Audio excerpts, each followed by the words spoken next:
It's NAB 2025. We're in North Hall and we're on the Calrec booth where we've been doing a few videos here with Henry. And here we are again, Henry. And we're talking about True Control version 2. Version 2, which is important. Yeah. Because we've enhanced what True Control can do with version 2 in a very big way. So for those that don't know what True Control 1 is, let's have a quick recap of what it is. Well, basically, True Control allows you to control one Calrec console from another. Okay.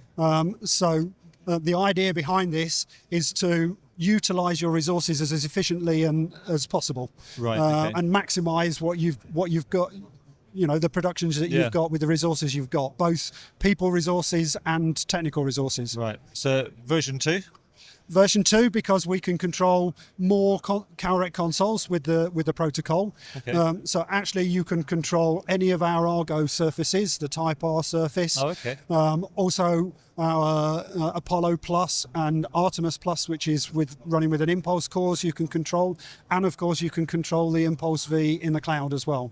Well, I guess you mentioned utilising resources there. That's probably quite a good green credential as well, isn't it? Absolutely, because one of the things that we end up doing is moving a lot of equipment and a lot of people around the place. Yeah. And it's much more efficient if you can keep your operator at base locally to where he's based and do all the mixing from there. And that's what True Control and distributed production is all about, really. Yeah. So just to go over what you already said, I think, but just to confirm, this will control all of the Calrec consoles, or are there limitations in that?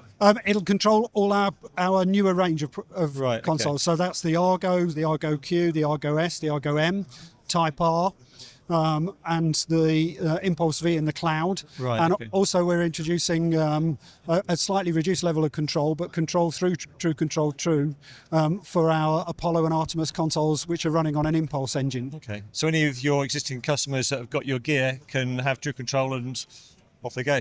Yeah, absolutely. That's the idea, and it only really works if you've got multiple consoles you can control. Of course, yeah. Excellent. What sort of people are using it so far? Because it's already shipping, isn't it? It is already shipping, and True Control isn't really new. It's something that, as a concept, we launched about 8 years ago with our RP1 device, which has been used in many applications, from Olympics to providing in-ear monitoring for local.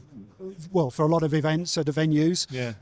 But the unique thing about it is that you can control those remote processing channels on any console. So you can sit in front of the desk that you're in and control DSP from multiple locations across the world. Anywhere in the world, yeah, absolutely, yeah. I can see the benefits. Yeah. Especially on the global events as well. Absolutely, yeah, on the global events, and we have a lot of customers now using it as for their central hub environments, where they have a central hub where they've got the main studios and venues dotted around the country or internationally, and they can use this True Control to maximise the resources they've got. Huge cost savings on staff flying all over the world as well. Absolutely. Yeah, fantastic. Henry, thank you very much indeed. Where can people find out more information, Henry? At the website, of course, calrec.com. Cool. The other thing I'd like to mention is we also True Control is being is up for an NAB award, so hopefully we'll hear about that later this afternoon. We'll keep our fingers crossed for you. Good luck with that. Do check out the other 2 videos we've done with Henry on the Calrec booth. If you're at NAB, come down to North Hall and get a demo on the whole range of products that they can offer. And for everything else that we're doing at the show, that's at kitplus.com.